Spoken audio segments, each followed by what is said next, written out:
Hai guys, welcome back to Gios Class. Nah, hari ini aku mau menjelaskan tentang salah satu topik yang ada di pelajaran keuangan, yaitu saham ya. Nah, saham ini juga sekarang lagi ramai banget ya investasikan menjadi menjadi investasi orang yang lagi ramai banget di pasaran ya. Nah, aku mau menjelaskan apa itu sih sebenarnya saham ya. Nah, aku akan mengilustrasikan bagaimana sih sebenarnya saham itu bekerja dari nol ya, dari awal. Nah, biar kita lebih mengerti sebenarnya saham itu apa.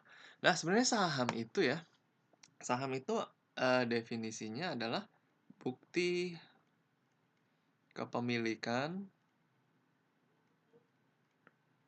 di perusahaan.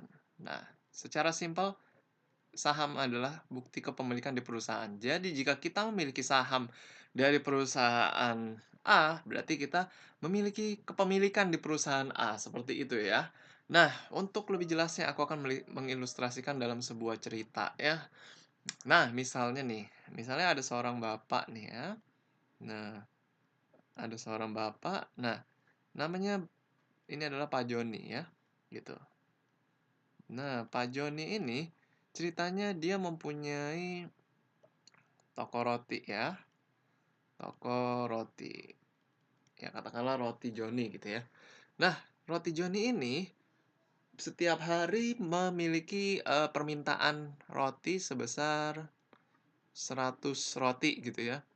100 roti setiap hari, ini pasti ada yang beli gitu, oke. Nah, ini pasti ada yang beli ke si Joni gitu ya, 100 roti setiap hari. Nah, makin kelamaan karena rotinya si Joni ini enak, makin lama makin meningkat permintaannya. Tadinya 100 roti per hari, sekarang jadi 200 roti per hari gitu ya. Makin banyak yang datang gitu untuk membeli rotinya si Joni. 200 masih sanggup lah kepegang dengan toko rotinya yang kecil. Nah, tiba-tiba karena rotinya enak banget gitu ya, tiba-tiba terjadi pelonjakan yang cukup drastis. Tadinya 200 per bulan, sekarang jadi 500 per hari gitu. Wah, 500 per hari, wah udah mulai agak bingung Joni. Si Joninya agak bingung nih sekarang. Waduh, 500 per hari gimana caranya ngebuat roti cuman di toko kecil seperti ini? Nah, lalu Joni mikir-mikir, wah gimana ya caranya ya untuk memperbesar bisnisnya Joni.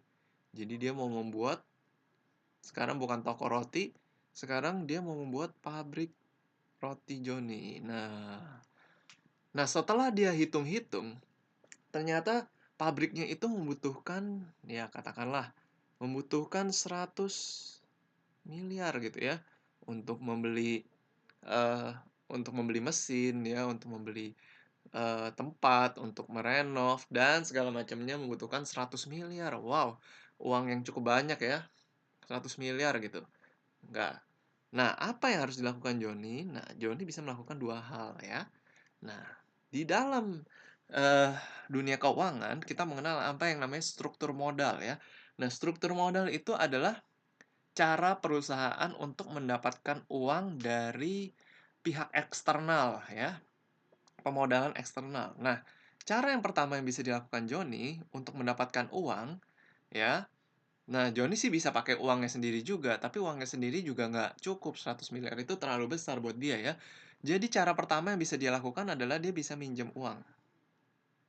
Nah, minjem uang ini bisa ke bank ya, bisa juga bisa juga mengeluarkan yang namanya surat hutang ya, atau surat hutang. Nah, ini udah aku jelasin ya di kemarin di obligasi. Nah, kalau kalian belum nonton, kalian boleh nonton ya. Nah, lalu bisa juga, nah pilihan yang kedua adalah Joni bisa juga yang namanya menjual saham dari perusahaannya. Nah, inilah yang akan kita mau bahas lebih lanjut gitu ya. Misalkan ternyata Joni meminjam uang sebesar, ini kan dari 100 miliar yang dibutuhkan, dia minjem uang sebesar 20 miliar gitu ya.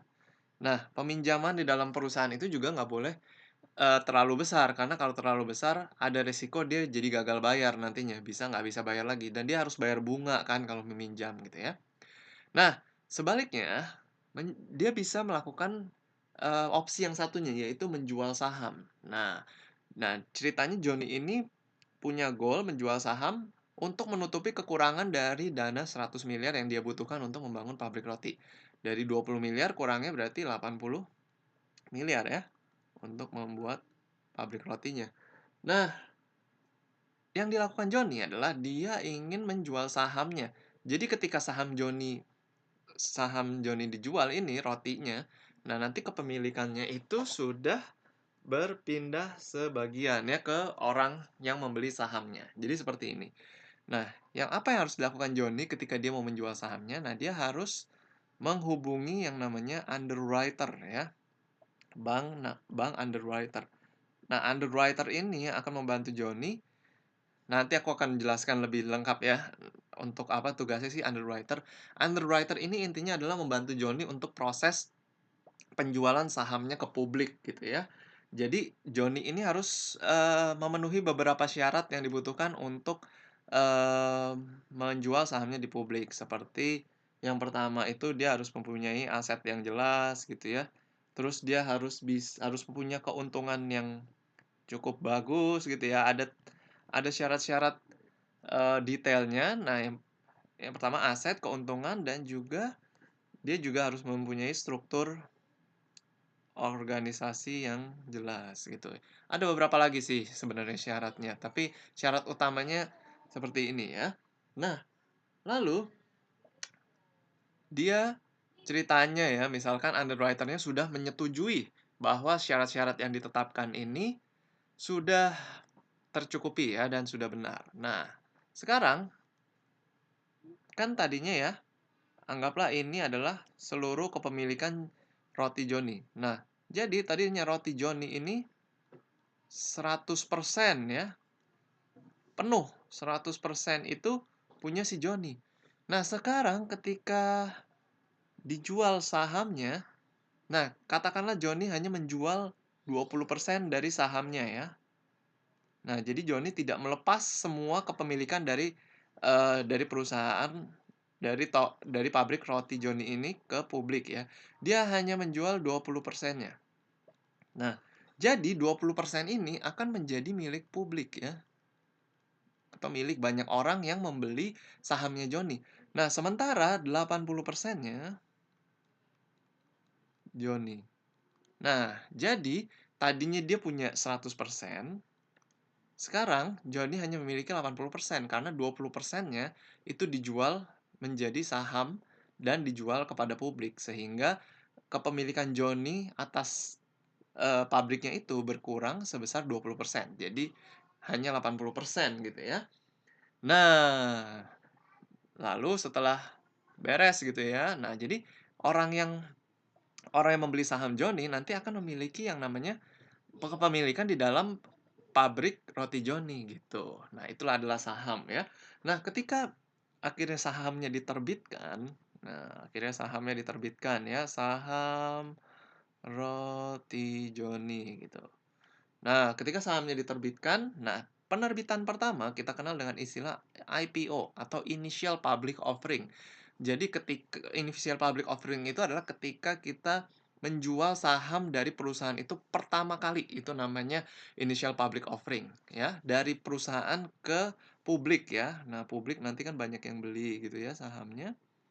Nah, itu namanya Initial Public Offering. Nah, saham itu dalam bentuk surat ya sebenarnya ya. Kalau zaman dulu tuh masih kertas semua berantakan. Nah, tapi kalau sekarang udah digital semua ya.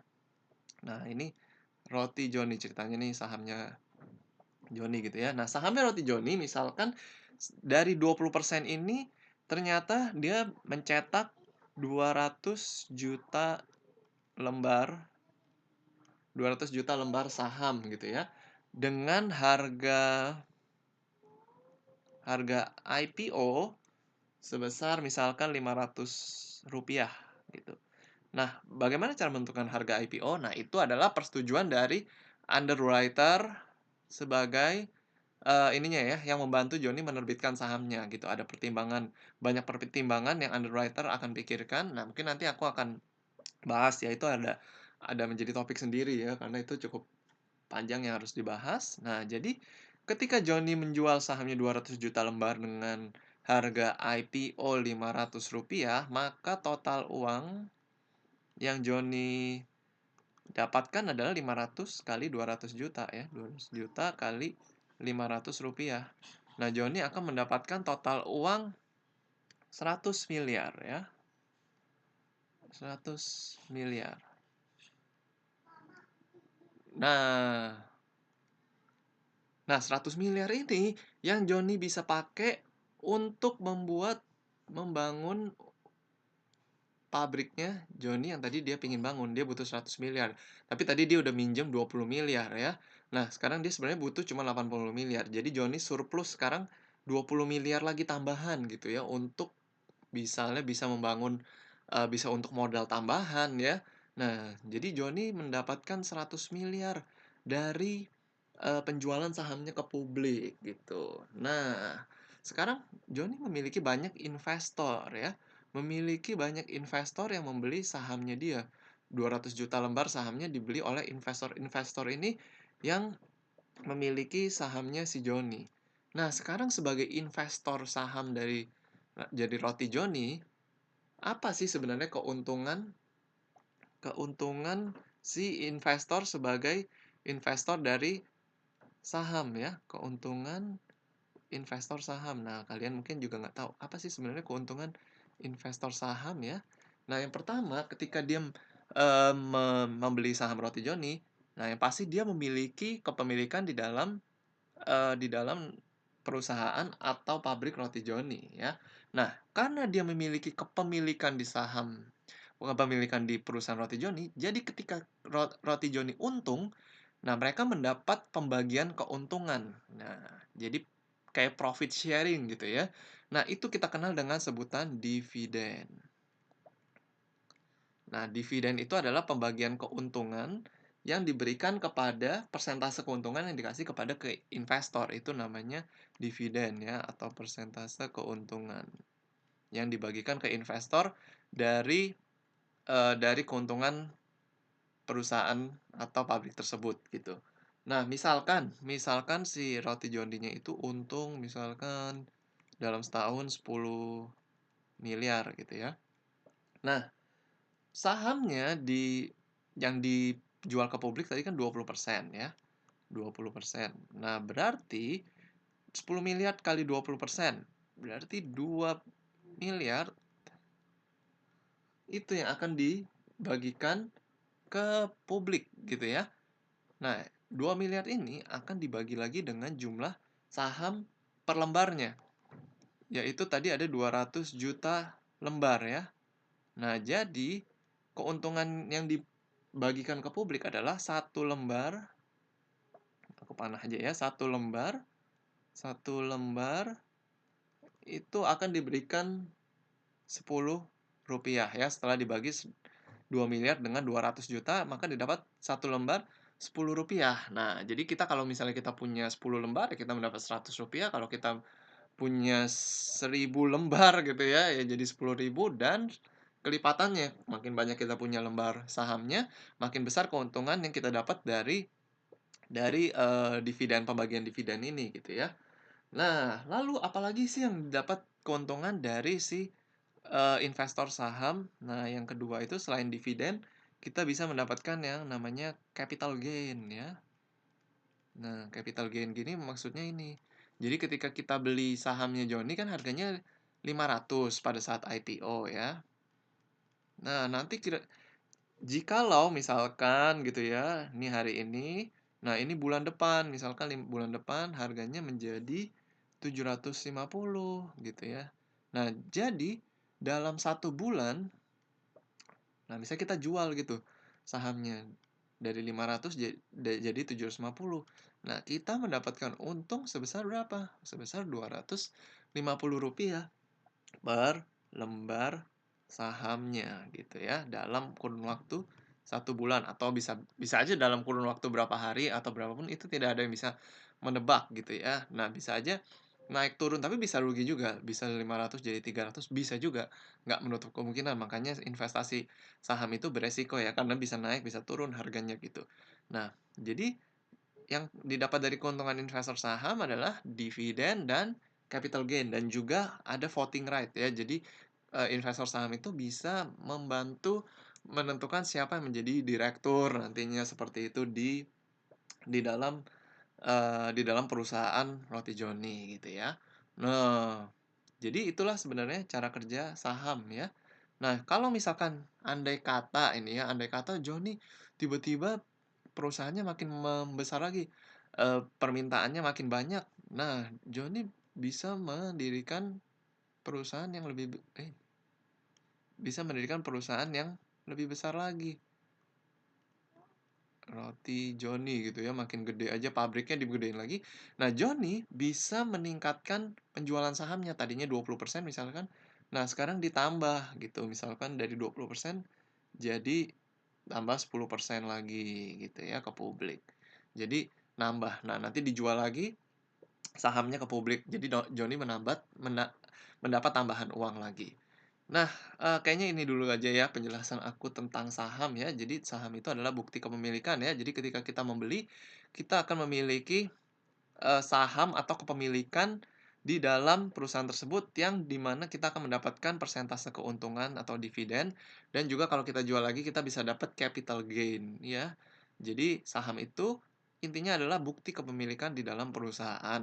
Nah, orang yang usahanya ingin berkembang biasanya dia akan meminjam uang dan peminjaman uang itu nggak bisa banyak dan dia akan menjual sahamnya dari perusahaannya untuk menambah modal dari perusahaan tersebut. Nah, itu aja yang mau aku jelasin tentang saham, nanti aku akan bahas banyak ya tentang saham di video-video aku berikutnya. Thank you guys for watching this video, see you again in the next video.